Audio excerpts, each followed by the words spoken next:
Hello, hello, hello! আবার একটি ছোট ভিডিও নিয়ে আপনাদের মাঝে উপস্থিত হলাম। আম গাছ নিয়ে ২ থেকে ৩ টে কথা বলবো। অবশ্যই ভিডিওটি ফুল দেখুন। আমরা যখন নার্সারি থেকে একটা আমরা পছন্দ মতো আম গাছ নিয়ে আসি, তখন দেখব ওই আম গাছটি খুব সুন্দর সবুজ এবং তেজালো এবং নানা শাখা-প্রশাখা আছে। আমরা যখন ওই গাছটি বাড়িতে ওপেন করি, তখন দেখবেন ২ থেকে ৩ মাস বা ৪ থেকে ৫ মাস পর ওই গাছটির হেলথি কমে যাচ্ছে, হাইট বাড়ছে না, সবুজ হারিয়ে যাচ্ছে। এর প্রধান কি কারণ হতে পারে?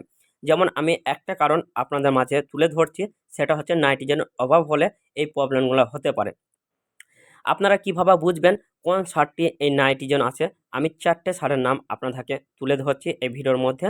যেমন ১ নম্বর ইউরিয়া, ২ নম্বর গোবর সার, ৩ নম্বর সরিষার খোল, ৪ নম্বর ভার্মি কম্পোস্ট। এই ৪ টে আমি বললাম, এখনো বিভিন্ন সার আছে, আমি হয়তো বলছি না।